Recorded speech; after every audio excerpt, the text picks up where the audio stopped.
Mukunda jewellers మొట్టమొదటి factory outlet లో long హారాల పండుగ. ఈ ఆఫర్ నవంబర్ 8 నుండి 16 వరకు. Hello viewers, welcome to iDreams media. ఏదైతే నిన్న శ్రీకాకుళంలో జరిగిన రోడ్డు ప్రమాద ఘటన ప్రతి ఒక్కరిని కూడా కలిచివేసింది. జలుమూరు మండలం అచ్యుతాపురం జంక్షన్ వద్ద జరిగిన రోడ్డు ప్రమాదం కారణంగా లావేరు మండలానికి సంబంధించిన 11 మంది భక్తులు శివ దర్శనానికి వెళ్లి ఎండల మల్లికార్జున స్వామిని దర్శించుకున్న అనంతరం శ్రీముఖ లింగాన్ని దర్శించుకోవాలని అనుకున్నారు.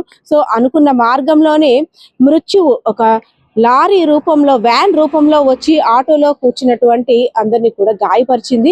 అదేవిధంగా 11 మంది ప్రయాణిస్తే అందులో 2 మృత్యువాత పడ్డారు. మిగిలిన వారంతా కూడా క్షతగాత్రులుగా మిగిలారు. సో ఇదంతా ఒక ఎత్తు అయితే, వారి యొక్క ఆర్తనాదాలు ఇవన్నీ ఒక ఎత్తు అయితే, 2 వ్యక్తులు ఎవరైతే చనిపోయారో పద్మ, అదేవిధంగా అచ్చియమ్మ. 25 సంవత్సరాలు గల పద్మ, అచ్చియమ్మకి 52 సంవత్సరాలు. సో తల్లి చనిపోయింది అని తెలియగానే ఆమె యొక్క కుమారుడు, ఎవరైతే అచ్చియమ్మ అనే మహిళ ఉందో ఆమె యొక్క కుమారుడు గబగబా నా తల్లిని చూసుకోవాలి, స్వామిని దర్శించుకోవడానికి వెళ్ళిన నా తల్లి అక్కడ చనిపోయింది అంటూ కూడా ఆ వార్త చెవిన పడగానే తను జీర్ణించుకోలేకపోయాడు.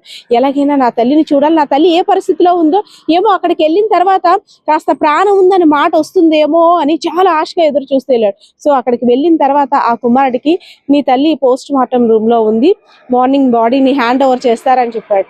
సో ఎలా ఉంది నా తల్లి చనిపోయింది అని కూడా తను ఊహకు కూడా అనుకోవడం లేదు. తల్లిని ఎలా చూసుకుంటాం, బ్రతుకున్న మహారాణిలా చూసుకుంటాం. అలాంటిది రోడ్డు ప్రమాదంలో తల్లి మృతి చెందింది అంటే ఇంకెంత బాధతో ఆ కుమారుడు వెళ్ళుంటాడు. సో ఆ పోస్ట్ మార్టం రూమ్ లో ఉన్న తల్లి పరిస్థితి చూసిన తర్వాత ఆ కుమారుడి యొక్క నోట మాట రాలేదు. ఎందుకంటే ఒక డార్క్ రూమ్ లో పెట్టేశారు. నా తల్లి నట్టింట సందడిగా ఉండేది, కలకల్లాడుతూ కొడుక ఇది తిను అది తిను అంటూ తిరిగేది. అలాంటిది ఒక డార్క్ రూమ్ లో పందికొక్కుల మధ్య నా తల్లి శవమై పడుంది. అయ్యో నా తల్లి పరిస్థితి ఇలా ఉందా, నా తల్లికి ఏమైంది, నా తల్లిని ఇలా చూడాల్సి వస్తుందా అంటూ కూడా ఆ కుమారుడు ఏడుస్తున్న వీడియో అయితే మాత్రం ఇప్పుడు సోషల్ మీడియాలో వైరల్ గా మారింది. ఏదైనా తల్లి చనిపోయింది అన్న వార్తని జీర్ణించుకోవడమే కష్టం. అలాంటిది తల్లిని ఒక డార్క్ ప్లేస్ లో, అక్కడంతా కూడా పందులు అవన్నీ తిరుగుతూ కూడా అంటే కాస్త పరిశుద్ధం లోపించిందని చెప్పుకోవచ్చు. అలాంటి ప్లేస్ లో తల్లిని చూసిన ఆ కొడుకు ఏడుస్తూ అయ్యో నా తల్లిని ఇలా చూడాల్సి వస్తుందా, నా తల్లి ఇలా అయిపోయిందా, చనిపోయిన బాధ ఒకటైతే ఈ పరిస్థితిలో చూస్తున్నా నా తల్లిని నేను చూసి ఎలా తట్టుకోగలను, అయ్యో ఎంత బేగా పొద్దున్న అవుతుందా, మా అమ్మని ఎంత బేగా మా ఇంటికి తీసుకెళ్తాము, ఇది సేఫెస్ట్ ప్లేస్ కాదేమో, ఈ చీకటి నుండి మా అమ్మని ఎలా అయినా తీసుకెళ్ళిపోవాలంటూ అక్కడ ఏడుస్తుంటే ప్రతి ఒక్కరు కూడా కన్నీరు పెట్టిన పరిస్థితి. రోడ్ ఎక్కితే చాలు క్షేమంగా ఇంటికి వెళ్తామో వెళ్ళమో కూడా తెలియని పరిస్థితి. రీసెంట్ గా చూసుకున్నట్టయితే దైవ దర్శనానికి వెళ్ళిన కాశీ బుగ్గులో ప్రమాదం చూసుకోవచ్చు. స్వామివారిని, వెంకటేశ్వర స్వామిని దర్శించుకోవడానికి వెళ్ళిన అనేక మంది భక్తులు మృత్యువాత పడ్డారు. అదే విధంగా లావేరు మండలానికి సంబంధించిన ఈ భక్తులు కూడా రోజుల వ్యవధిలోనే 2 మహిళలు చనిపోవడం అత్యంత బాధాకరం. ఎందుకంటే కుటుంబానికి పెద్ద దిక్కు వారే. ఎవరైతే అచ్చియమ్మ 52 సంవత్సరాలు మహిళ చనిపోయిందో తల్లితో ఎనలేని అనుబంధం, తల్లి లేకపోతే ఇంకా నా బ్రతుకు ఏమైపోతుందో అంటూ అయోమయ పరిస్థితిలో ఉన్న కొడుకు. అదేవిధంగా పద్మ అనే మహిళ 25 సంవత్సరాలు, ఆమె యొక్క పిల్లలు, చిన్నపిల్లలు, అమ్మ ఎటెళ్ళింది, అమ్మ గుడికి వెళ్ళింది కదా వచ్చేస్తుందా అంటూ కూడా ప్రతి ఒక్కరిని అక్కడ అడుగుతున్న పరిస్థితి. ఏదైతేనే ఒక రోడ్డు ప్రమాద ఘటన 2 కుటుంబాల్లో విషాదం నిలిపింది. ఇంకొక పరిస్థితి కూడా విషమంగా ఉంది. మిగిలిన వారి క్షతగాత్రులు కూడా అయ్యో రామ మాకెందుకు ఈ కష్టం అంటూ కూడా దేవుడికి మొరపెట్టుకున్న పరిస్థితి. సో రెట్టింట వైరల్ అవుతున్న వీడియో చూసిన ప్రతి ఒక్కరు కూడా ఆ తల్లి మీద ఆ కొడుకున్న బంధం అటువంటిది. సో అలా ఉన్న తల్లిని చూస్తూ ఆ కొడుకు జీర్ణించుకోలేకపోతున్నాడు. ఏదైనా తల్లి కొడుకులో బంధం కదా, తల్లి చనిపోయిందన్న వార్తని తను అసలు వినడానికి కూడా ఇష్టం లేదు. అదేవిధంగా అక్కడ పడుకుంది శవం కాదు, నా తల్లి నిద్రిస్తున్న ప్లేస్ లో సరిగ్గా లేదు అనే ఆలోచనతో ఆ కుర్రోడు అంత భావోద్వేగానికి లోనయ్యాడంటూ కూడా అంటున్న పరిస్థితి అయితే కనిపిస్తా ఉంది. కెమెరా బాలకృష్ణతో పద్మ, ఐడ్రీమ్స్ మీడియా విజయనగరం. ఈ నర్సన్పేట పరిధిలో ఉన్న ఇది మాతృం చూడండి, ఇది ఎలాగొంది. మా మదర్ గారు చనిపోతే చూడండి ఆ చీకటి గదిలో పడి చనిపోయారు. అప్పటికి మేము ఆ బాక్సులు తెచ్చుకున్నాం, 9,000 ఖర్చు పెట్టి. ఆ బాక్సులు తెచ్చుకున్నప్పుడు కూడా తాళాలు ఇవ్వలేదు, అక్కడ పడేశారు. మార్నింగ్ ఆ బాడీ లేవవుతాయి చూడండి, మీరు రేపు తదనంతరం రేపు అది తీసుకెళ్లి మీరు మరి దాన ధర్మాలు చేయాలంటే అది స్మెల్ వచ్చి మేము ఎంత ఇబ్బందులు పడతాం. పందికొక్కులు చూడండి ఒకసారి ఇందులో పడించానండి మా అమ్మగారు కనీసం ఒక లైట్ సదుపాయం లేదు. చూడండి ఎలా ఉంది. ఇప్పుడు 9:30 అంత ప్రాంతం 9:30 అవుతుంది. చూడండి ఆ బాక్స్ అక్కడ ఉన్నాయి. కనీసం తాళాలు ఇచ్చి చూడండి ఇక్కడ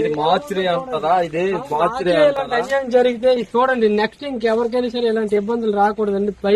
దయించి నేను జనసేన పార్టీలో 6 years నుంచి ఉన్నానండి. నేను ఎంతగానో కష్టపడతాను. అలాంటి నాకు ఇలాంటి అన్యాయం జరిగిందండి. అందరు కొంచెం దయించి ఆలోచించండి. చూడండి నా తల్లి పరిస్థితి ఎలా ఉంది.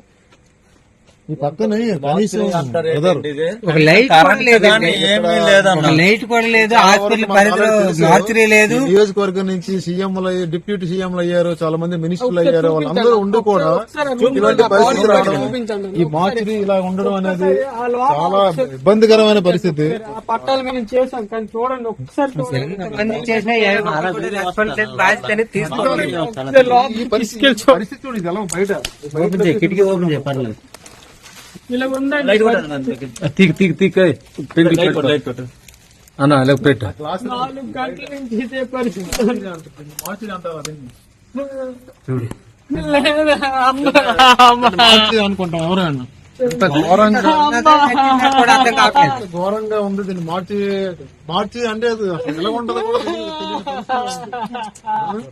ఇంత ఘోరం అనేది ఎక్కడ చూడలేదు అసలు. ఇది మార్చిలు అంటారు పరిస్థితిలో ఉంది. మేము ఇన్ని ఏర్పాట్లు చేసుకుని అక్కడ లావేరు మండలం నుంచి వచ్చి ఇక్కడ అరేంజ్ చేసుకున్నాం. ప్రేజర్ బాక్స్ అరేంజ్ చేసుకుని ఇక్కడ మేము టెంట్ వేసుకుని బయట ఉందని ప్రయత్నం చేస్తే ఎవరు హాస్పిటల్ సిబ్బంది కానీ ఎవరు కూడా స్పందించలేదు. కనీసం దయచేసి ఇటువంటి సిచ్యువేషన్ మళ్ళీ రిపీట్ అవ్వకుండా ఎవరికి అంటే అందరికీ బాధ ఎప్పుడు ఉంటుంది. ఎవరికైనా మన మనసుకి ఎటువంటి ఇబ్బందికర పరిస్థితులు ఎదురైనప్పుడు సహాయం చేసే వాళ్ళు లేకుండా కనీసం ఈ సిచ్యువేషన్ లేకుండా ఎప్పటికైనా అధికారులు స్పందించి, ప్రభుత్వాలు ఎన్ని మారినా సరే అది జరగదు. అధికారులు దీన్ని కొంచెం దీన్ని సీరియస్ తీసుకొని ఇలాంటప్పుడు ఇబ్బంది ఉన్నప్పుడు ఇక్కడ ఇలాంటి ఇబ్బందులు జరిగినప్పుడు డైరెక్ట్ శ్రీకాకుళం రిమ్స్ హాస్పిటల్ కైనా షిఫ్ట్ చేయాలి. బాడీలు ఇలాంటి దగ్గర పడేసి షెడ్ లో ఒక మూల పండి షెడ్ లో పడేసి ఎవరితో చెప్పుకోండి, ఏం చేస్తారో చేసుకోండి, ఎలా చేస్తారో సావండి అని చెప్పేసి తాళాలు వేసుకొని ఎవరి పంట వెళ్ళిపోతే మేము ఎక్కడి నుంచి వచ్చి ఇక్కడ ఎక్కడ ఉండాలి, ఇక్కడ ఏం చెయ్యాలి, ఇటువంటి పరిస్థితి ఎవరికి రాకూడదు అనేది మాత్రం. అలాగే ఇప్పుడు ఇక్కడ వచ్చి మేము ఇక్కడ రాగానే మేము ఇక్కడ మొట్టమొదటి రాగానే మేము చాలా మంది ప్రయత్నం చేసినప్పటికీ ఎవరు స్పందించలేదు. మా నియోజకవర్గ ఇన్ఛార్జ్ విశ్వసేన గారికి మాట్లాడగానే వెంటనే ఇక్కడ ఇన్ఛార్జ్ అయినటువంటి ప్రవీణ్ అన్న గారికి వెంటనే కాల్ చేసి మాట్లాడారు.